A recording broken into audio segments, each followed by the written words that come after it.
since we all know that a lot of treatment programs deal more on the behavioral issues than the medical. And we've all been hearing tonight about the brain issues. Right.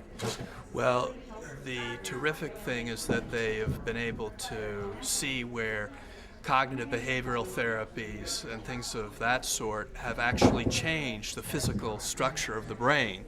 So the notion that physical changes can happen in the brain simply through behavioral changes is quite extraordinary, and debunk the notion that only chemical interventions are the only methods of proper physical interventions, but rather behavioral interventions play a very important role also in recovery. So these are all great lessons learned from research, and that's why we need to continue to do more research, because there's so much promising discoveries that are just beyond the horizon. In fact, they're almost already here. If we just put more in the way of research out there to really discover them, we'd be really amazed at what's out there to be found.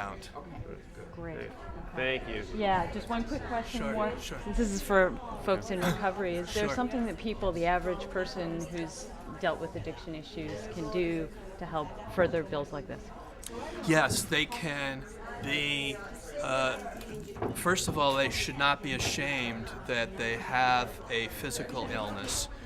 They should be very strongly advocating for a bill like this. They should demand justice. They should be contacting their legislators and saying that they want this bill to be passed.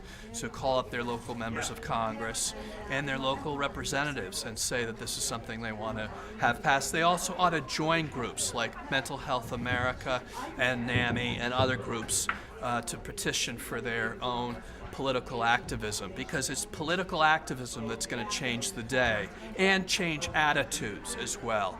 And this is not the only fight. You know, we're going to have future battles as well, because the insurance companies are going to never go away, and stigma is never going to really go away. And it's only going to go away once people speak up and speak out. And that's only going to happen if people come forward and are willing to self-identify as addicts, alcoholics, and as people who are in recovery, saying that they're willing to speak out on behalf of themselves and others who are also suffering the ravages of this awful illness.